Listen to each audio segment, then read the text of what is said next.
Jaya Radha Madhava Kunja Bihari.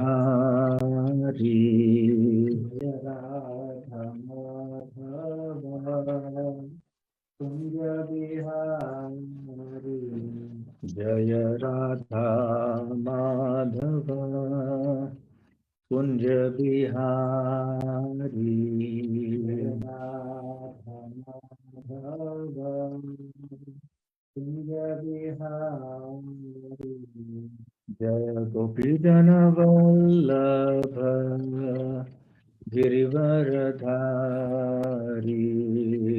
Gopi Jana Vallabha Girivaradhari. Jaya Gopi Jana Vallabha Girivaradhari. Gopi Jana Vallabha Girivaradhari. Yashodanandana Braja Jana Ranjana. Yashodanandana Braja Jana Ranjana. Yashodanandana Braja Jana Ranjana. Yashodanandana Braja Jana Ranjana. Yamuna Tira Vanachari.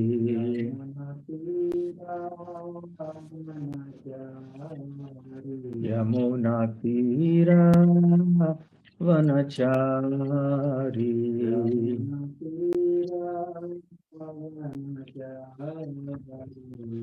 Jaya Radha Madhava Kunja Bihari.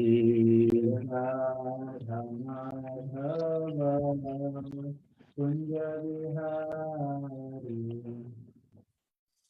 Jayom Vishnupad Paramhansa Parivrajakacharya Ashtottara Sat His Divine Grace Abhay Charana Ravinda Bhaktivedanta Swami Srila Prabhupada Ki Jai Ananta Koti Vaishnava Vrinda Ki Jai Shri Shri Radha Gokulanand Ki Jai Shri Shri Gaur Nitai Ki Jai Shri Shri Jagannath Baladev Subhadra Mai Ki Jai Shri Shri Sita Ram Lakshman Hanuman Ki Jai Granth Raj Srimad Bhagavatam Ki Jai Shri Vrindavan Dham Ki Jai Nitai Gaur Premanande. All glories to the assembled devotees. All glories to the assembled devotees. All glories to the assembled devotees. All glories, all glories, all glories to Sri Guru and Gauranga. Om Ajnanatirandhasya Jnananjana Shalakaya Chakshurunmilitam Yena Tasmai Shri Gurave Namaha. Shri Chaitanya Manobhishtam Sthapitam Yena Bhutale Swayam Rupa Kada Mahyam Tadati Svapadantikam. Vandeham Shri Guru Shri Yutapada Kamalam Shri Gurun Vaishnavamscha Shri Rupam Sagrajatam Sahagana Raghunathanvitam Tam Sajivam Sadvaitam Savadutam Parijana Sahitam Krishna Chaitanya Devam Shri Radha Krishna Padam Sahagana Lalita Shri Vishakhanvitamscha Namo Om Vishnupadaya Krishna Presthaya Bhutale Srimate Bhaktivedanta Swamin Nitinamine Namaste Saraswate Deve Gauravani Pracharine Nirvishesha Shunyavadi Paschatya Deshatarine Vancha Kalpatarubhyascha Kripa Sindhubhya Evacha Patitanam Pavanebhyo Vaishnavebhyo Namo Namaha. Jai Shri Krishna Chaitanya Prabhu Nityananda Shri Advaita Gadadhar Shri Vasadi Gaura Bhakta Vrinda Hare Krishna Krishna Krishna Hare Hare Hare Rama Rama Rama Hare Hare.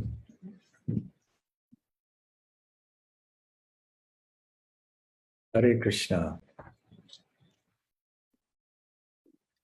It is always wonderful to see various types of seminars and lectures and kathas being organized by our various temples across the world. This is actually the most sublime and important activity for humankind to hear and chant the glories of the Supreme Lord, specifically as given in texts like the Srimad Bhagavatam. Now, today's topic is a topic that spans several chapters in the sixth canto of the Srimad Bhagavatam.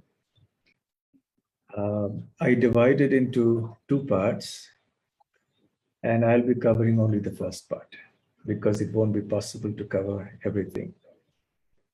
The first part is chapters 7 through 12. 7, 8, 9, 10, 11, 12. That's 6 chapters. Starting with the background, the birth of the devotee demon Vritrasura, and culminating in his glorious passing away from the world, which will be at the end of chapter 12. There is also the post-Vritrasura departure discussion, which we see in the sixth canto, that describes how Indra reacts after the passing away of Vritrasura, and also the historical background of Vritrasura, who he was, and why he happened to be born as Vritrasura. So that's also a large portion which I will not cover today. Now, the issue with Srimad Bhagavatam, or rather I should say the wonderful feature really is that every time we see a pastime, we see certain glorious, shall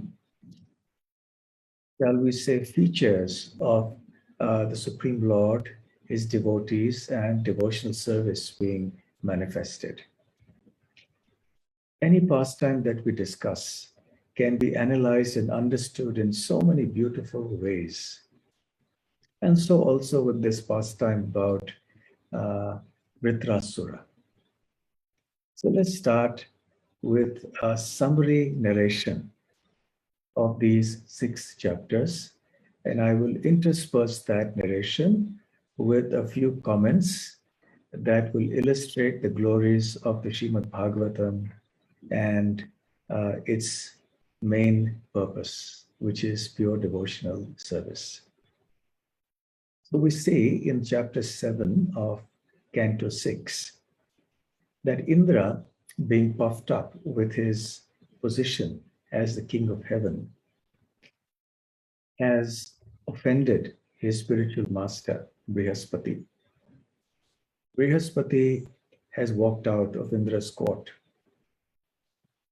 and Indra realizes his blunder, but it's too late. Brihaspati disappears, and having lost his spiritual master's mercy, now all the demigods, with Indra being the leader of the demigods, fight with the demons, but the demons emerge victorious. When the demigods are comprehensively defeated by the demons, in great anxiety and fear, they approach Brahma, the creator. Brahma advises them that because of the great blunder that they have done, and specifically the blunder that Indra has done, they have come to grief in this fashion. And therefore, the only recourse now is to accept Vishwarup, the son of Tvashta, as their spiritual master, as their priest. And Brahma says that Vishwarup actually is a very evolved and austere personality. And under his care and protection and by his guidance, you will be able to recover your lost opulence and glory. At the same time, Brahma cautions them, you will have to tolerate the fact that Vishwarup is also somewhat favorably inclined to the demons. So the demigods approach Vishwarupa. Vishwarupa agrees to become their guru.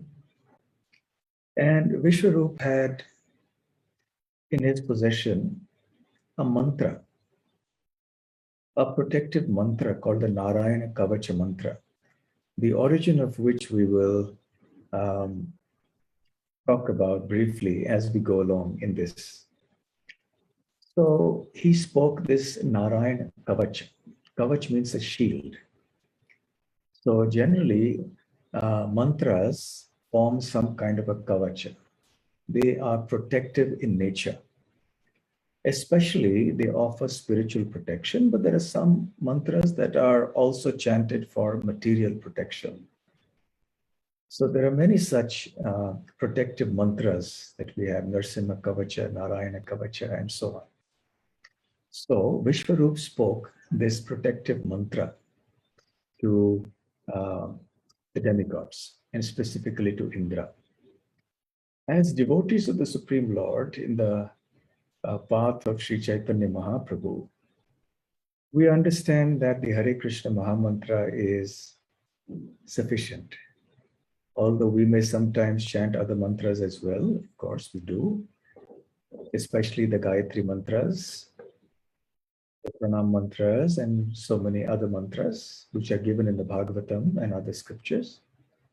But our fundamental mantra is the Hare Krishna Mahamantra, which can give us all sorts of protection, spiritual as well as material. Although the primary purpose of taking shelter of the Hare Krishna Mahamantra is purely spiritual, to attain pure devotional service. In the Srimad Bhagavatam, we will see varieties of spiritual paths being described. The path of monistic knowledge, that is Jnana Yoga, the path of mystic perfection, Ashtanga Yoga, the path of Karma Yoga, the path of Karma Kanda, which is mundane religiosity, and also the path of Bhakti, of pure devotional service. Now, pure devotional service is actually the essence, the true purpose of the Srimad Bhagavatam. But in the course of establishing the supreme position of pure devotional service, Shukadev Goswami will also speak about other parts of transcendental realization, just to give us a comparative understanding of how sublime the path of devotional service is. So this may sometimes be a question that devotees ask, that if Bhagavatam is the Amala Purana, the spotless Purana, Vaishnavanam Yatha Priyam, it is dear to all the Vaishnavas, and it is beyond the three modes of material nature, then why are all these other paths discussed? As I mentioned, these other paths are discussed to establish, number one, by comparative analysis, the supreme position of devotion service. And number two, also because when Shukadev Goswami was speaking the Bhagavatam to Parikshit Maharaj, Parikshit Maharaj was not alone. There were many, many other sages and others who had gathered there from all corners of the universe. And not all of them were pure devotees. In fact, there were some who were not even devotees. They were jnanis, they were yogis, they were just renunciants.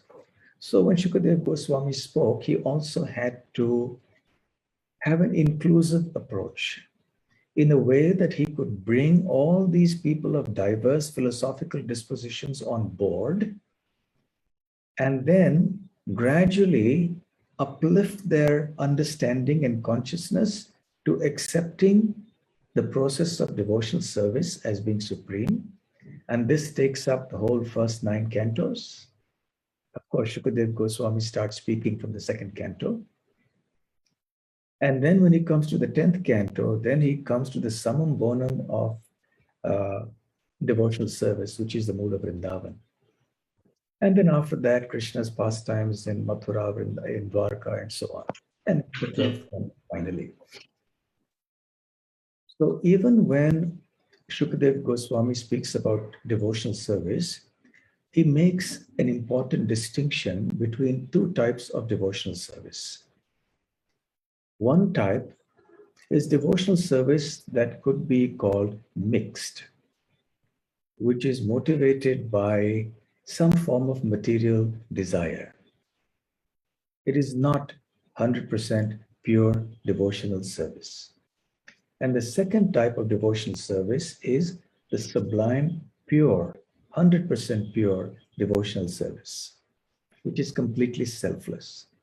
And also, within the category of pure devotional service, there are two moods: the mood of Vaikuntha, which we see in the first 9 cantos, and then the mood of Vrindavan, as we see in the first part of the 10th canto. So, in this section of Vritrasura, we are not going to hear about the mood of Vrindavan, but we are going to see a distinction being drawn between the two types of devotional service. Devotional service that is contaminated, shall we say, by some material desire, and as opposed to it, on the other hand, pure devotional service.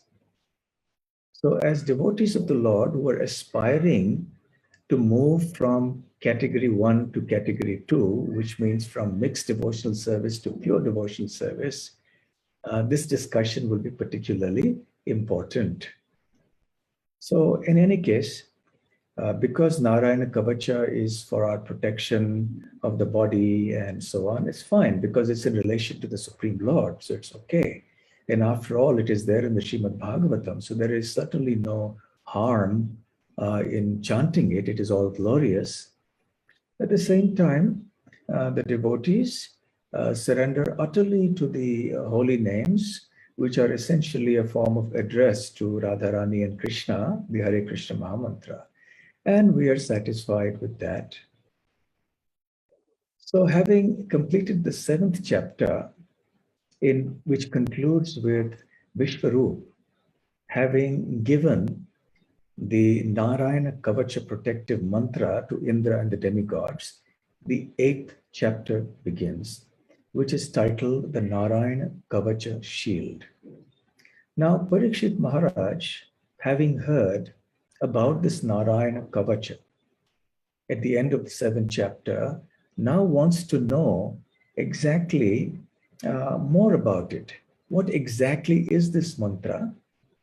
And that enabled Indra eventually to conquer his enemies and regain his past opulence and glory and strength. So Shukadev Goswami continues that Indra inquires from Vishwarupa, who is now engaged as their priest and their guru, and Vishwarupa narrates or recites the entire Narayana Kavacha mantra.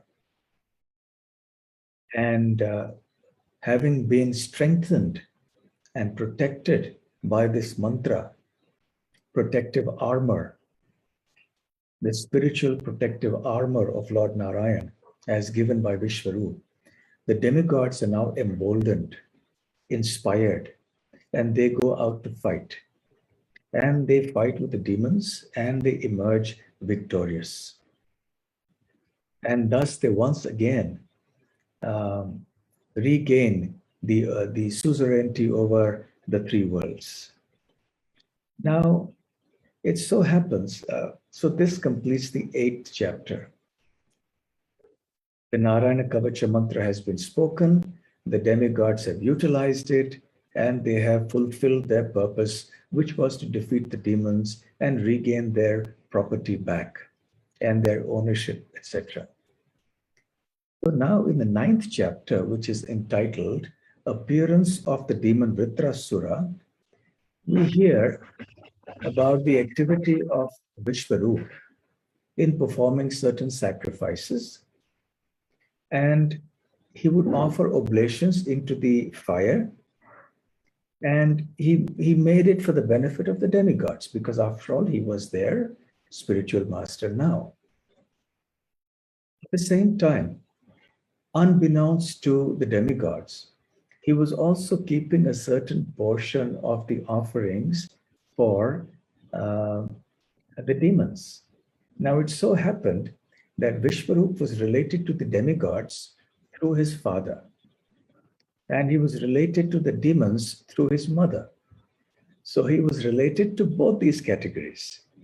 And even though he was indeed favorably disposed to the demigods, being their guru, but he wasn't averse to the demons either. So he also had some soft corner for them, and therefore he would secretly offer the fruits of those sacrifices also for the demons. And one time Indra realized this, and he accused Vishwarup of cheating. And what he did then was quite ghastly, because he actually killed Vishwarup, his own guru, by cutting off his 3 heads. Vishwarup had 3 heads, so he cut off those 3 heads and killed Vishwarupa. It is said that Indra then had to accept the sinful reactions of killing a Brahmana. Now, Indra, the Bhagavatam says, was powerful enough to counteract the reactions of such a sin. However, being a great demigod, in a better sense, prevailed, and he decided to accept the suffering. And then once he received the sinful reactions, he distributed these reactions in 4 categories. He distributed to the earth, to water, to trees, and to women. And as a result of that, we see that the earth has deserts, the water has foam and bubbles, trees have sap, and women have their menstrual period. So this is how the Bhagavatam explains why these happen. So anyway, once this happened, Vishwarup's father, Pashta, was enraged, and he started performing some ritualistic ceremonies to kill Indra. Now here we are talking about Karma Kanda.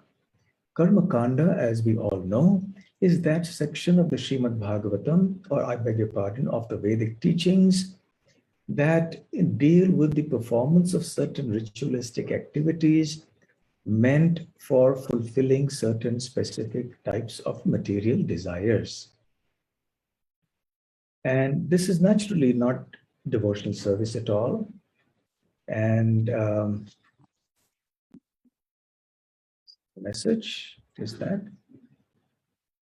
Yes, Maharaj, the question is being asked whether is it possible to record the session. So the session is live on various places. Sure. Sure.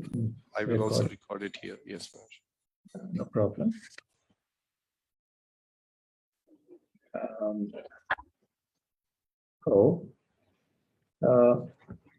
Vashta, following the Karma Kanda process, performed some ritualistic ceremonies with the objective of having Indra dead. Now, of course, we see here that there is nothing to do with devotional service in Vashta's actions. And so we will see all these different categories of religious stroke spiritual activities here. This is a completely materialistic activity, Karma Kanda. Even though there is worship of the demigods involved, etc., but there is no spiritual element in it. It is religion, but it is materialistically driven or inspired religion. So he chanted some mantras. And as the Srimad Bhagavatam describes, the mantra he chanted included Indra Shatro Vivardhasva Machiram Jahi Vidvisham. So Indra Shatro, O enemy of Indra, Vivardhasva, may you flourish. So, O enemy of Indra, may you flourish. Ma Chiram, very soon. Chiram means late, and Ma means not. So very soon, Jahi Vidvisham, kill your enemy. So the idea was that Vashta wanted to create a situation or a personality who would become an enemy of Indra And he would be so powerful that he would eventually be able to defeat and kill Indra. So that was Tvashta's intention. Now, the problem with Karmakanda is that the mantras have to be chanted perfectly. They have to be not only recited without missing an alphabet, but they also have to be recited with the proper swara. And swara means the intonation, the proper pronunciation, the proper intonation. You can't mix up the words, you can't miss out any word. So everything has to be just perfect. As Srila Prabhupada has explained on numerous occasions in his teachings, that in Kali Yuga, we do not have such capable brahmanas. So therefore, we cannot do such things. When even animals were sacrificed in the previous yugas, it was not considered killing because these animals would be brought back to life, they would be rejuvenated. And the brahmanas would test the power of their mantras. But these days, because we don't have brahmanas like this, it's not possible to do that. Therefore, sacrifice of animals is prohibited in this age of Kali. So refined and so meticulous has the chanting to be of these mantras that even a slight discrepancy can create havoc. It can actually even create the opposite result from what was intended. Now, let's consider this phrase, Indra Shatru. Shatru here, Shatru. That means Shatru means enemy. So Indra Shatru can have two meanings. It can mean the Shatru or enemy of Indra, or it can also mean that Indra is the enemy. It describes Indra. The word Shatru describes Indra. So Indra Shatru can also mean Indra, who is the enemy. So now, if it has to be the first meaning, then the intonation has to be short. If it is a second meaning, it has to be long. So somehow or the other, Vashta mispronounced it. He didn't have the intonation of the swara proper. So he pronounced it long, and therefore the mantra had an opposite effect. So instead of him saying that may the enemy of Indra flourish, what it ended up meaning is may Indra, the enemy, flourish. So it got exactly the opposite result. The mantra eventually would lead to that. As far as this Indra Shatru is concerned, I can give a simple example of Rameshwara, for example. So Ram and Ishwar refers to Lord Shiva sometimes. So Rameshwara can mean the Lord of Ram and Ishwar. That is Shiva. Or it can also mean Ram, who is the Ishvara of Shiva. So Rameshwara. So in the same way, this Indra Shatru. So we had the second meaning that inadvertently got effective because of the mispronunciation of Tvashta. And so it became, may Indra the enemy flourish. So in devotional service, we see that that is not really the most important thing. In devotional service, as given in the Srimad Bhagavatam from the examples of the great devotees, we see it is the mood of devotion and surrender that is actually the crucial thing. One may not be expert in chanting mantras, one may not know the Sanskrit language, and one may even be illiterate for all that, for all one knows. And one may have so many other disqualifications from a material point of view. But if one's heart is sincerely devoted to the Supreme Lord and one has surrendered to Him and is following His instructions in full earnest, then one is protected. Krishna doesn't really worry so much about whether a devotee is very scholarly or not, as to whether the devotee can memorize hundreds of verses or not, whether the devotee can pronounce the mantras and chant the shlokas correctly or not. Although it's nice if we can do these things, but that is not necessarily the criterion that Krishna keeps in mind when deciding whether whether we are eligible to go back to the spiritual world. The main criterion is the devotion and the surrender. So there is a famous verse which I like to repeat often. Murkho vadati Vishnaya, Dhiro vadati Vishnave, Ubhayor tat samam punyam, bhavagrahi janardana. So this is a famous verse which means that a person who is not knowledgeable in language, is not very educated, may, when offering obeisance to Lord Vishnu, may say, you may say Vishnaya, Om Namo Vishnaya. Actually, it should be Vishnave, because we say Krishnaya for Krishna. Om Namo Krishnaya. Om Krishnaya Namaha. Right? So somebody who is not educated in the language may think, because we say Om Krishnaya Namaha, so when it comes to Vishnu also we should say Vishnaya Namaha. But the word Krishna ends in A and Vishnu ends in U. So therefore, when we want to offer obeisance to Vishnu, we say Om Vishnave Namaha.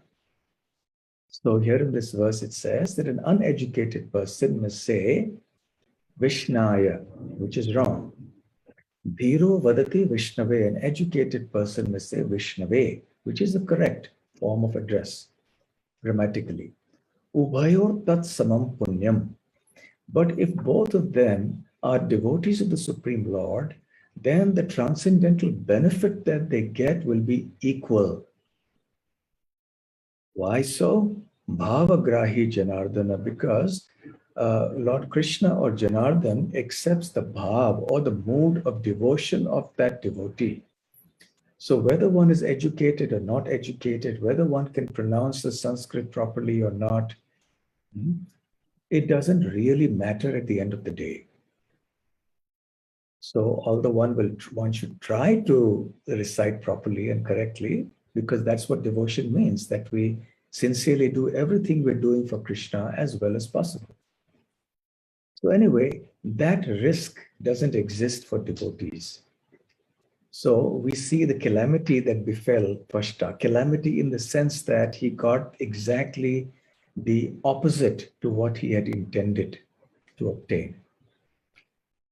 Whereas in devotional service, and we see that from the lives of all the great devotees in the Bhagavatam, we don't stand this risk at all. So the process of devotional service is very sublime, it's very safe, very secure, free from all risk. As given in the 11th canto of the Srimad Bhagavatam, the path of pure devotional service is so safe that you can even walk on this road with your eyes closed and still and not have any trouble. The two eyes refer to essentially the path of jnana and the path of karma. You know, by monastic, you may not understand the path of jnana or the path of karma. But if you're practicing devotional service sincerely, you are well situated and you will make advancement without fail.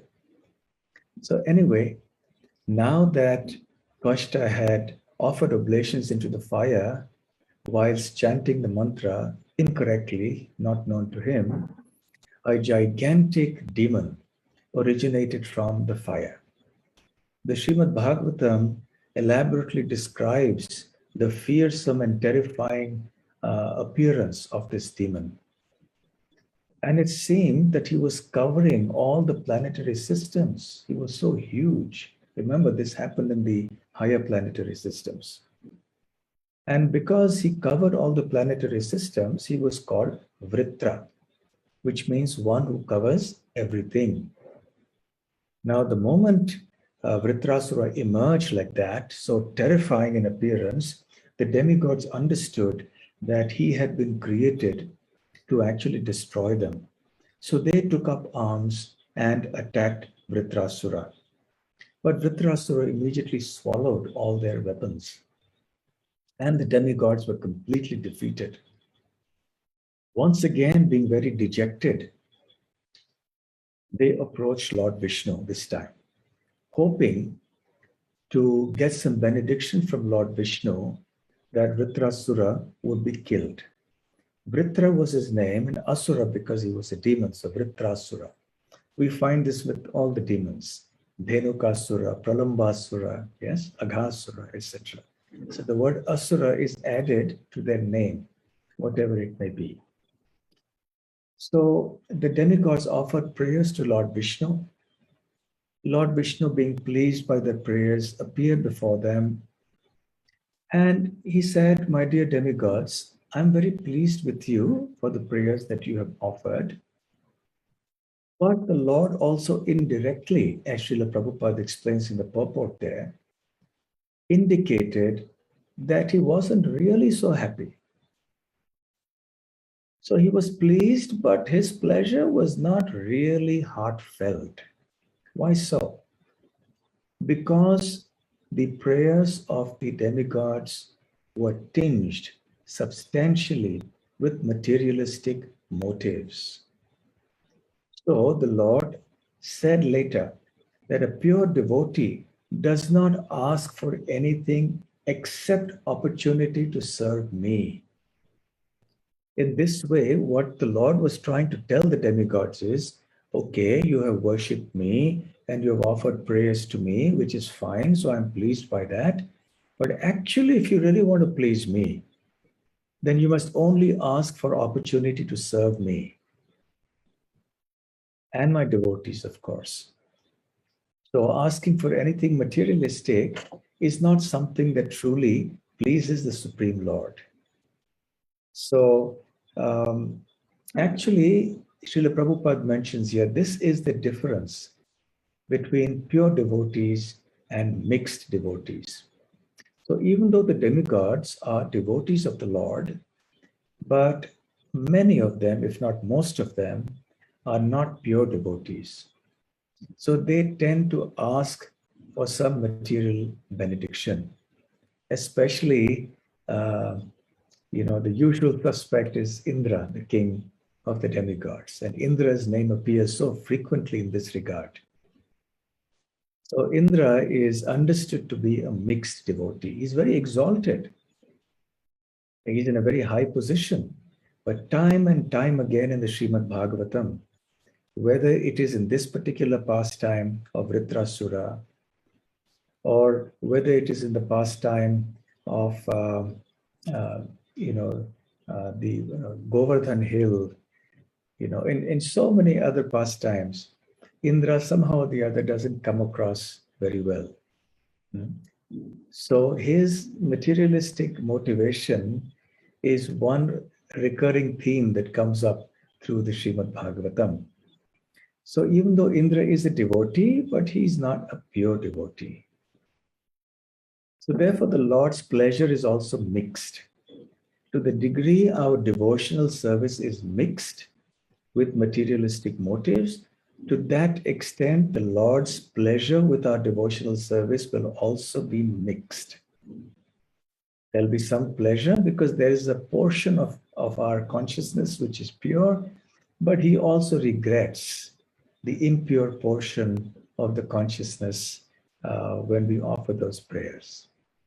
So anyway, now the Lord is very kind. He's Bhakta Vatsala, so he protects everyone. So why will he not protect his devotees even if they are mixed devotees? So he said, well, these devotees of mine, the demigods, have come to me asking for some material help. So it is my duty to fulfill their desire. So then he directed them to a great sage called Dadhyancha. He was also known as Dadhichi. And this Dadhichi was a very, very powerful sage.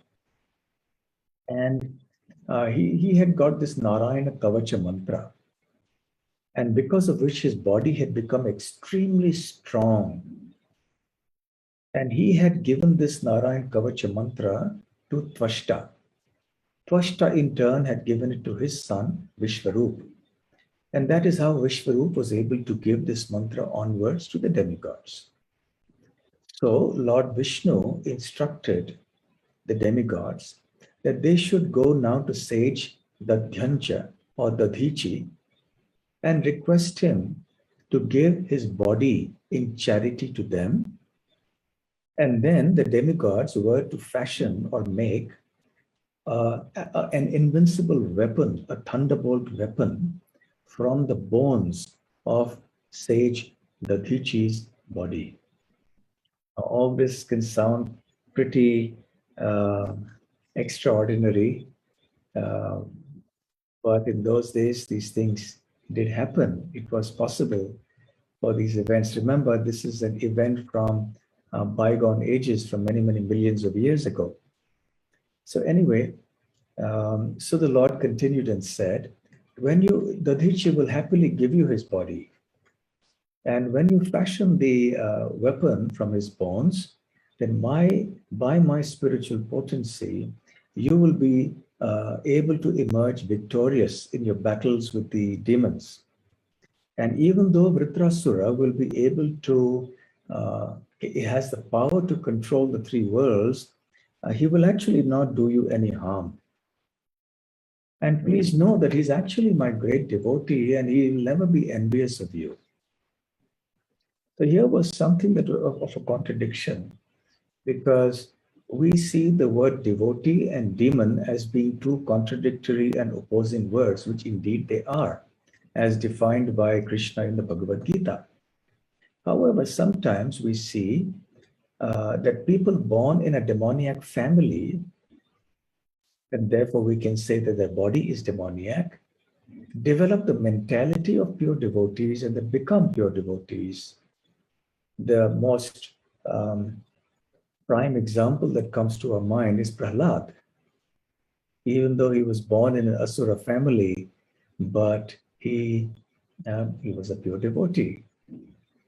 So similarly, here we find another example of Vritrasura having the body of a demon. He was actually he was looking like a demon even. But he also is a devotee as declared by the Supreme Lord. Now, generally we see that demons are inimical to the Supreme Lord. That's how the word demon or asura is defined. But there are these rare exceptions like Prahlad or Bali Maharaj or Vritrasura, who despite being demons from the birth point of view, actually are great devotees of the Supreme Lord. So Vritrasura's case is a very, very special, exceptional case. So anyway, after giving this instruction to the demigods, the Lord disappears. We find now the beginning of chapter 10, which is titled Battle Between the Demigods and Vritrasura. So after the Lord's disappearance, the demigods went to Dadhichi's ashram. Now in the Puranas, it is said that Dadhichi's ashram was in the place that is called Naimisharanya, where many, many years later the Srimad Bhagavatam was spoken. And they went and explained their predicament, and they said, we want your body. In other words, if the demigods want the body of the sage, it means they want the sage dead, essentially. They want the sage to give up his body, give up his life heirs. Now just imagine actually what to speak of from a devotional point of view, even from a moralistic or ethical point of view. How good is it to approach someone and say, I need your body so that I may regain my kingdom or I may get some wealth? To go and ask somebody who has nothing to do with the enmity that I may have with somebody, and to ask that person to give his everything, because the bodies are everything, right? We value our wealth, our home, our family, and everything because his body is there. So the body is very dear to every one of us. But, you know, when one is infused with material desires, one cannot make such distinctions. So the demigods actually went and requested this. And of course, since they were ordered by the Lord to do that, they went ahead and did it. Now, the Dadichi Rishi was a great sage, completely selfless. So he was quite willing immediately to hand over his body to the demigods. However, he just joked initially in order to hear some good religious instructions. So he told the demigods, my dear demigods, you know, death is a very painful experience because it means the soul has to be separated from the body. So who would like to tolerate this kind of pain? Who will be prepared to give up his body? So seemingly the Dadichi Rishi was protesting. He seemed to be reluctant to give up his body. But actually he wanted to hear something from the demigods. So the demigods started giving some religious instructions. And they said, what can't pious souls like you do for the others, do for everyone else? It is the nature of saintly people to sacrifice their everything for the welfare of others. And then the demigods spoke about the nature of charity in terms of the giver of charity and the receiver of charity. And essentially, what they mentioned was that the pain of the giver is not understood by the receiver, and the pain of the receiver is not understood by the giver. So Srila Prabhupada mentions in the purport there that one should not ask charity from one who is in difficulty. And one should not deny charity if one is able to give that charity. So in any case, the demigod speaks such moral religious instruction. And then Dadichi said, well, actually, I was only joking. I wanted to hear some religious instruction. And one who has no compassion for other living entities is only deserving of pity. One should be happy at the happiness of others, and one should be unhappy at the unhappiness of others. This is the standard of proper human conduct. Otherwise, it is a life lived in vain. This material body that we have acquired is a temporary body. It will last only for a short time. And then afterwards, when it's destroyed, it will be food for the jackals and the other animals. So therefore, for the short duration that this human body lasts, we should try to see that it becomes useful for others, that this body can be utilized for the well-being of others. And so the Dadichi expressed his willingness to comply with the request of the demigods. And then he placed his soul at the lotus feet of Lord Krishna. And then he gave up his life air. This is the ability of great sages in those days, that they could give up the life air at their will. So then, having obtained the body of the Dadichi Rishi, they commissioned Vishwakarma, the heavenly engineer, to make a weapon from the body, from the bones of the Dadichi. And when this weapon was obtained, the demigods considered themselves victorious already. And then a terrible battle took place between the demons and the demigods. It is explained in the Srimad Bhagavatam that this happened at the end of Satya Yuga and the beginning of Treta Yuga. But at the beginning of the Vaivasvata Manvantara, this is the period of the seventh Manu in this day of Brahma. So 6 Manus have already elapsed, and we are towards the end of the 7th Manu. We are in the Kali Yuga of the 7th Manu. So Srila Prabhupada in the purport does a calculation and states that actually this battle happened about 120 million years ago. Now that's a fairly long time.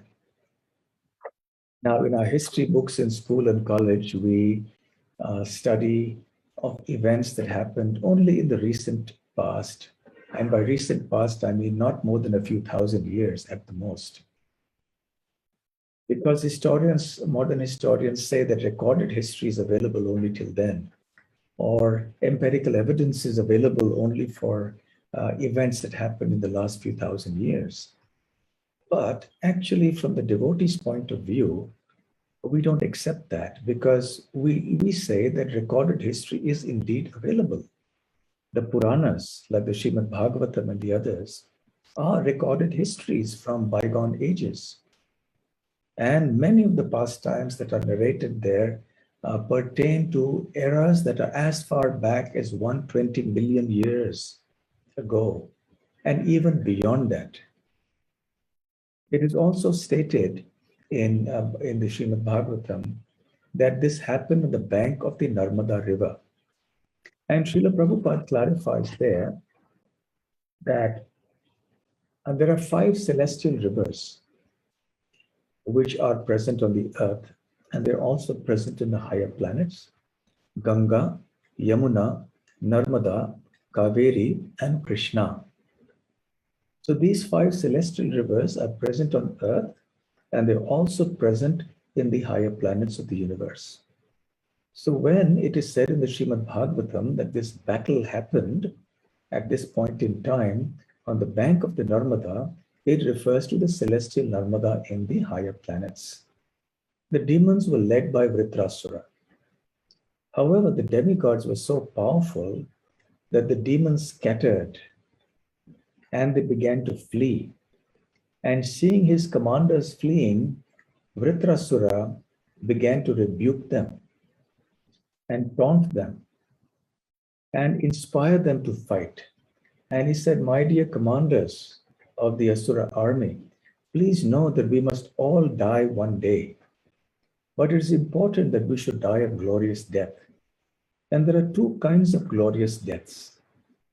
One is when we pass away from this world remembering the lotus feet of the Supreme Lord in devotion. And the second kind of glorious death is when one dies on the battlefield. Of course, the first kind is the supreme type of passing away. One is guaranteed entrance into the spiritual world. Dying on a battlefield is glorious, but generally such a death can take us at the most to the higher planets in the next life. So we are within the universe still. We have not got released from the cycle of birth and death. Exceptions are when the battlefield is in the battle takes place in the presence of Krishna and his pure devotees. Then, of course, one who is killed by Krishna or the pure devotees are also delivered. But anyway, so despite Vritrasura's exhortation, the demon commanders could not heed that, and they began to flee. And the demigods started attacking them from behind. And Vritrasura, who was very virtuous by nature, despite being in a demoniac body, after all, he was a devotee, he began to severely reprimand and rebuke the demigods and said, "You should be ashamed of yourselves because you are not following the code of etiquette or of battle. You know that when an enemy surrenders to you or when an enemy flees from you, you should never shoot the enemy in the back. You should never attack from behind. So now come in front of me, face me, and fight with me face to face."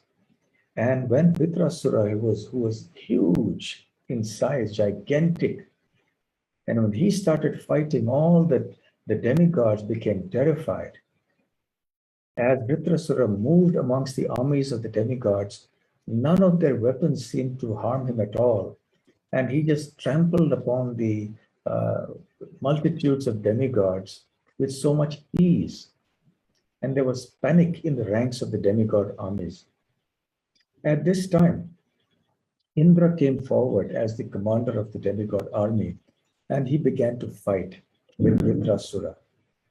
Vritrasura injured severely the elephant carrier of Indra, whose name was Airavata. And at this time, his carrier being injured, Indra became very morose.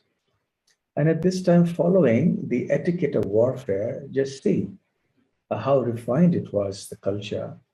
He stopped fighting, and Vritrasura addressed Indra and said, that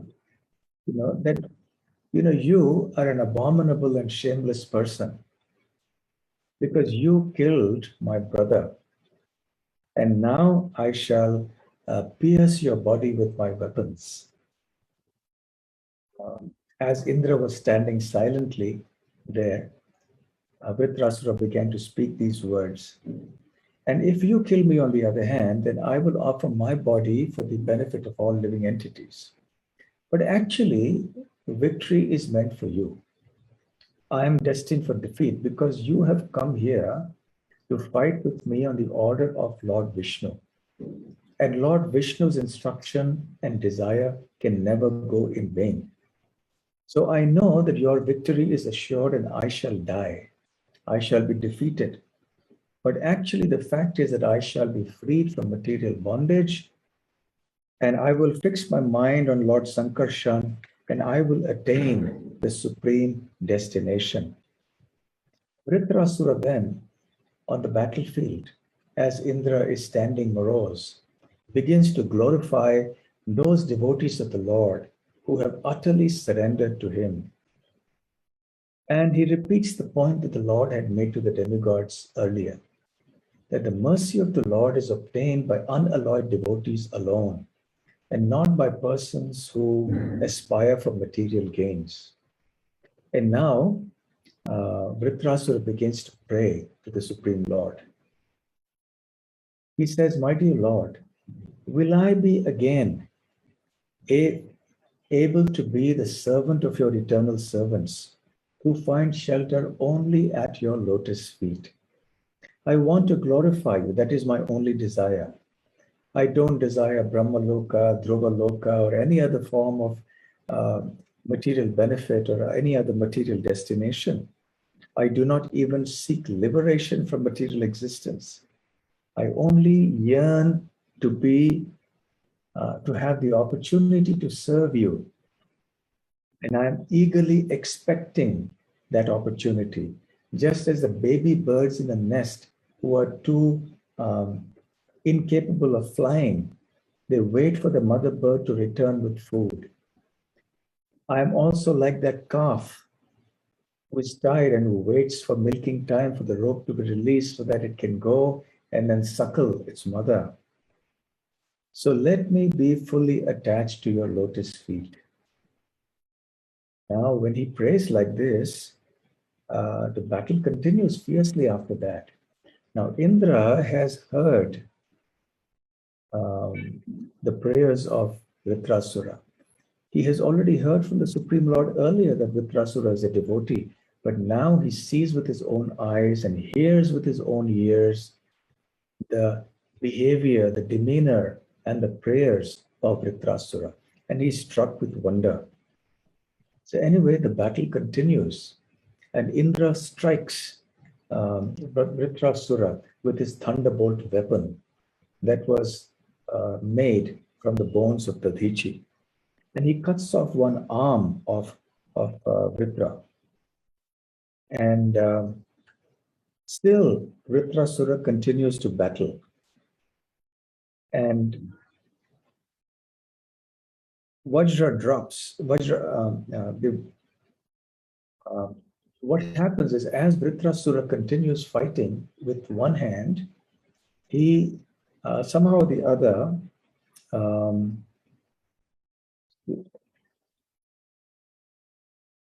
he strikes Indra in such a way that Indra's Vajra weapon falls down and Indra is left without a weapon.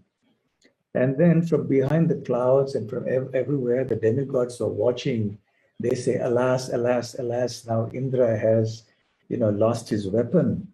Indra, being almost defeated now, did not dare to pick up his weapon. And Being morose, he was just standing there silently facing Vritrasura. Vritrasura, on the contrary, now began to encourage him to fight. He said, "Pick up the weapon, O Indra, and fight." And he gave him a motivational speech to fight the battle. He said, "My dear Indra, please know that it is only the Supreme Lord who is guaranteed of victory every single time.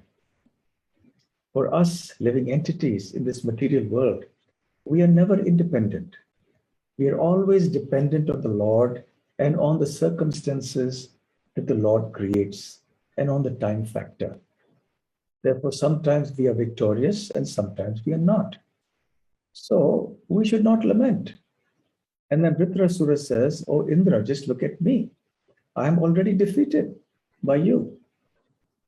As per Lord Vishnu's proclamation and prophecy right in the beginning, I have lost one arm. My weapon has been torn to pieces by you, and yet I'm not morose. So you should not be morose too. You should also continue to fight.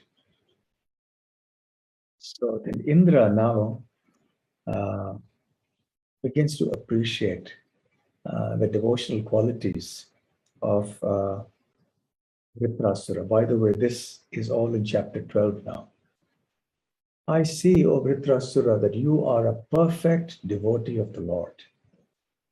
It's a great wonder that even though you're a demon, you have adopted the mentality of an exalted devotee." And Indra glorified Vritrasura like this. But nevertheless, it was, ordained like that. It had to happen. The battle had to go on.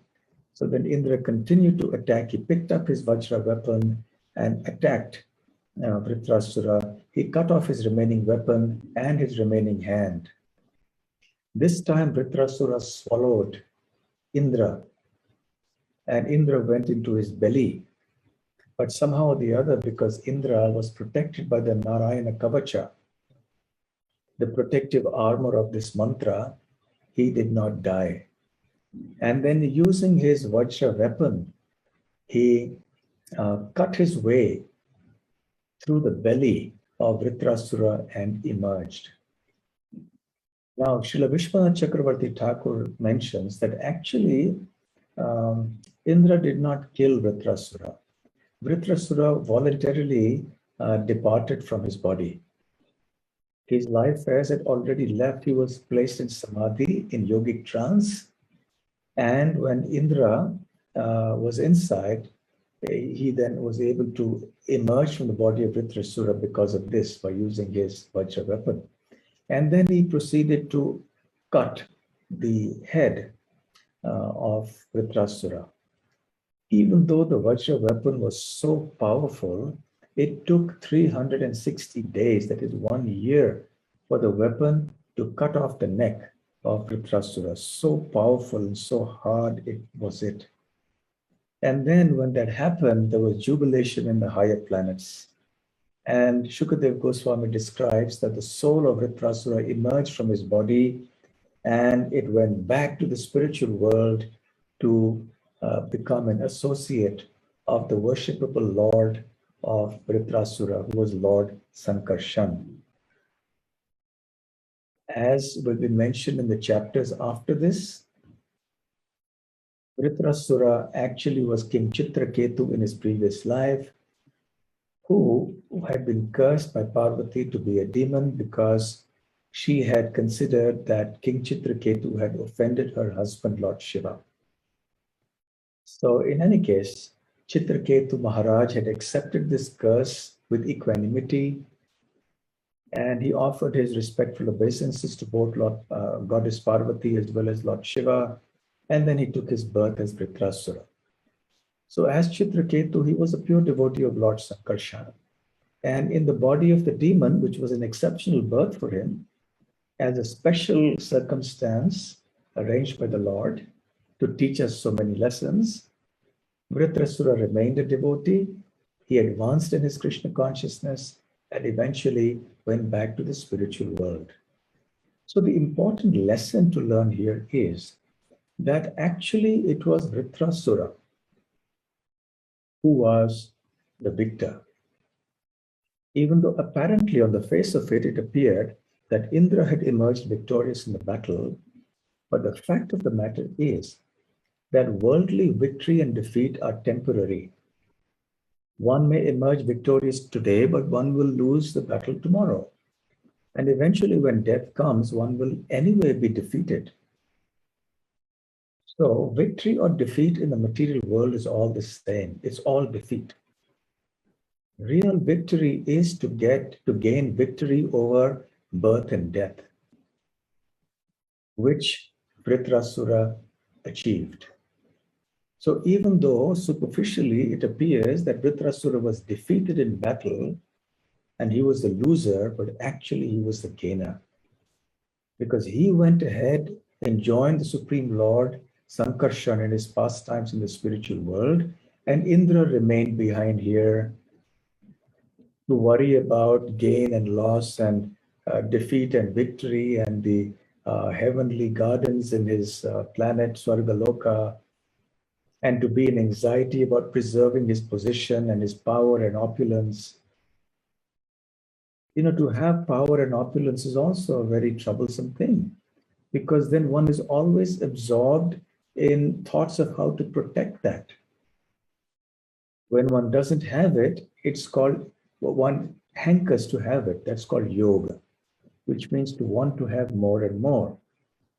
And then when one has it, one is always in anxiety to protect it. That's called kshema. So Krishna says, yoga kshemam bahamyaham, that I protect what my devotee has and I procure what he lacks. So for a devotee of Krishna, there is no question of worry about procuring necessities of life and protecting them, because Krishna does the needful for the devotees. The devotee is more focused upon trying to attain perfection of life by being a pure devotee of the Supreme Lord. So we see that Vritrasura became the ultimate victor. So if you remember, I mentioned earlier on in the lecture that in this pastime, we will see two kinds of devotional service being contrasted. The mixed devotion of Indra versus the pure devotion of Vritrasura. The paradox here is that the demon was acting like a devotee, and he was a devotee, and the devotee was acting in a demoniac fashion. So it's a kind of a juxtaposition of contradictions here. So one who was the devotee should have behaved in a devotional manner, but he didn't. So even if one is a devotee, one may sometimes be overcome by a demoniac mentality. So essentially, becoming a devotee means to kill the demoniac propensities within us. It's a long struggle. We may sometimes fail and we may sometimes succeed in our struggle, which will have to be done lifelong. But if we sincerely remain there struggling, then eventually these negativities, these anarthas, unwanted things will get erased from the heart, and one will one day attain perfection by the grace of the Lord and his pure devotees. So even though Indra is such an exalted personality, he's a great devotee undoubtedly, but he also falls victim to some materialistic tendencies, which then become a serious flaw on his devotional service. So the demigod or the devotee was acting in a demoniac way, or at least in a compromised way, as a devotee shouldn't act. And the demon was acting as a devotee because he was actually a devotee. As Indra says, he has got the mentality of a devotee. So being a devotee is a matter of mentality or mindset, which is why Srila Prabhupada called this Krishna consciousness. And many times he said that the two most important words for us are Krishna and consciousness. So we have to be conscious of Krishna to be aware of Krishna with love. That is the process of pure devotional service. So with this, there are many lessons that we can learn. So through this pastime of the Srimad Bhagavatam, the process, the glories of devotional service, and the glories of devotees, and the pitfall that some devotees can also get into have been explained over here. And in a few days' time, I think on the 20th of September in London, in England, we are going to have the Bhadra Purnima. The Srimad Bhagavatam describes that the Bhadra Purnima Tithi, or that day, is especially suited for gifting of Srimad Bhagavatam sets. It's a wonderful occasion, and one who does that is blessed with great spiritual benedictions. So I would heartily recommend to all of you to please try to take advantage of this occasion and try to distribute as many Srimad Bhagavatam sets as possible. And please, Srila Prabhupada and of course Krishna. Because after all, the Bhagavatam is the literary incarnation of the Lord Krishna. And you could do it in various ways. You can just go out and distribute it. Another system that some devotees follow is to gift a Srimad Bhagavatam to somebody and ask that person to also gift another set in turn to another person, not the same set. So if you give it to person A, then A receives the gift from you. So you get the benefit of giving it to A. And then A in turn procures a new set, a fresh set of Srimad Bhagavatam from the temple. And he or she then gifts it to somebody else, to person B. Then B, having received the gift from A, will procure a new set. In addition to the one he has, he'll procure the new set and give it to person C. And this way the gifting chain continues. So this is a very nice way of involving others also in devotional service. So everyone gets the Srimad Bhagavatam and they get to distribute the Srimad Bhagavatam as well. So you kind of have your cake and eat it too, so to speak. So you have the Srimad Bhagavatam and you also get the benefit of distributing the Srimad Bhagavatam. You get double benefit. So this is a wonderful opportunity to spread Srimad Bhagavatam in this way. And I think from the Bhaktivedanta Manor, a lot of arrangement has been made for all of you to utilize this opportunity. So please do so. And I think Divyanam Prabhu will be later giving you all the details of this whole process. So do participate in it and experience transcendental bliss and share that bliss with others. So thank you very much. Shri Shri Radha Gokulananda ki jai. Grantharaj Srimad Bhagavatam ki jai. Srila Prabhupada ki jai. Book distribution, especially of Srimad Bhagavatam ki jai. Gaur Premanande. Hari Hari. Hare Krishna. Thank you, Divyana Prabhu. Also, thank you, Maharaj, for the lovely class. It was amazing.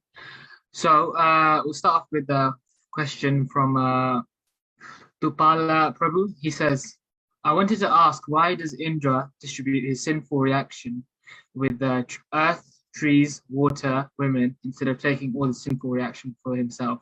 In addition, why these four categories particularly? Thank you for asking on my behalf. Tupala. Because you see, Indra is a very important personality. He has lots of service to do. And he shared this sinful reaction amongst these four categories in return for something. So each of these four categories receives the benefit And in return, in exchange of that, then they had to bear this reaction for which they had to, for which there were certain, shall we say, problems associated with it. So in this way, the Bhagavatam explains how these four categories got benefited, and in exchange for that, they accepted that part of the sinful reaction. Although Indra could have counteracted those sinful reactions himself, but Srila Prabhupada explains he did not. He took it on, and then he passed it on to earth, to the different categories that I mentioned there. Thank you, Maharaj. We have another question from Balikaj Ani. Can we read Srimad Bhagavatam online from the internet? Do we have to read the actual book? Thank you. You can certainly read the Srimad Bhagavatam online. It's transcendental literature. So whether it is in the digital format or in the printed format in the book, it's the same from one point of view.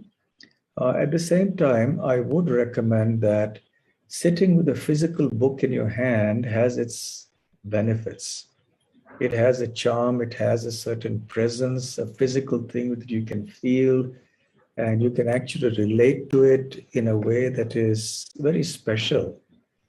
So my answer to your question would be that try to read from the physical book as much as you can, and only when you find you don't have the opportunity for the physical book, then you take recourse to the digital book.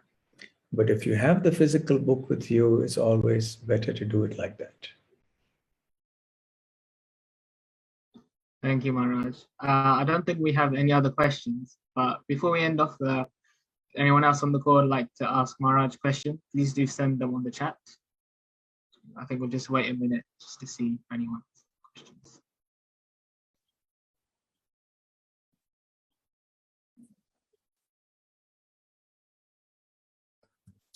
Devotees can also share any reflections they may have from the session of Maharaj, and if you like to reflect anything back, that is also fine. And since we have about 90 participants, I think we'll be Niyam Prabhu, they have the facility to unmute themselves as well. Yes, I think okay. Everyone has a... Okay, great. So if anybody wishes to unmute yourself and ask the question directly, that is also fine. Okay. So, all right. So thank you all very much, and we wish you all the very best for some one. Maharaj, I think Kusuma Mataji has a question she's trying to ask Maharaj. Could we take that one question? Okay. Yes. Okay. Hare Krishna Maharaj, please accept my humble obeisance at your lotus feet. Maharaj, you just said that Indra in exchange, he took the curse and then he passed down to. So what? I read that part of Srimad Bhagavatam, but what did women get? Because they started to have like this menstrual cycle. What did they get in return for accepting this curse? That section of the Srimad Bhagavatam, they got the capacity to enjoy this world better. Oh. The earth got the capacity to, have its ditches filled with water and so on and so forth. Okay, so each of the four categories got a certain ability or a certain feature, in return for which they also have to accept a portion of that sinful reaction. So it's actually a curse because you don't want to enjoy material world, but become. So, thank you, Maharaj. Thank you so much. Hare Krishna Maharaj. Can you hear me okay? Yes, yes. Hare Yes, Krishna, please accept my messages. Guru Maharaj. Thank you for the wonderful class, Maharaj. It was so nice. It's so nice to see you. One of my questions is, it's very difficult to understand, even though this demon was killed by Lord Indra, he was a very learned person, and I may have missed some of the points that you have made. What is the reason why, even though he was a demonic person, he was learned, but he didn't fully surrender to the point of becoming a full Vaishnava? Because when he was challenging Lord Indra, and then Lord Indra was becoming defeated, was becoming morose, and yet the demon was explaining to him about, like, you don't worry about it, you're not that body, you're the soul. But why is it that even though he was self-realized, he was still acting like a demon? Why not just become a full Vaishnava? He was not acting like a demon, he was just acting like a warrior. As Arjuna was and his brothers were on the battlefield of Kurukshetra. They were all Vaishnavas, but they had a job to do on the battlefield. And the activities of a battlefield may not appear to be devotional activities because they are so ghastly. But we know from the Bhagavad Gita that the fighting that took place there by Arjuna and his brothers was actually devotional service. It was done in accordance with the will of the Supreme Lord Sri Krishna. Similarly, this whole pastime of Vritrasura, one can understand, was orchestrated by the Supreme Lord. And as I mentioned very briefly at the end, it was how Chitraketu in the previous life, Chitraketu was a great king, and then he was cursed to become Vritrasura. So he was already a devotee from his previous life. And through this pastime, the Lord wants to send many messages and lessons to all of us, some of which I briefly mentioned. Okay, so he was very much a pure devotee even when he was fighting.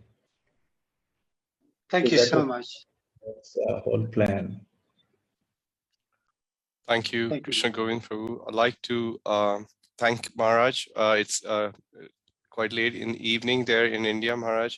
We're very grateful for your association, Maharaj, this evening, and for your blessings and support in relation to the distribution of Srimad Bhagavatam set. And it's always a pleasure to be in your association and hear from you, Maharaj.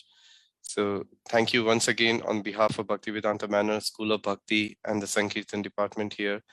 We remain grateful to you for your association, Maharaj.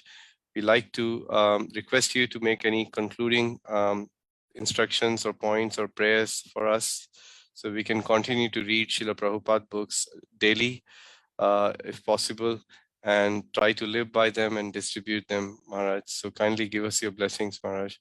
I'm very grateful to the audience who have joined us from all over the world, many devotees. I'm grateful to Hema Mataji for reaching out to Maharaj and requesting this wonderful session.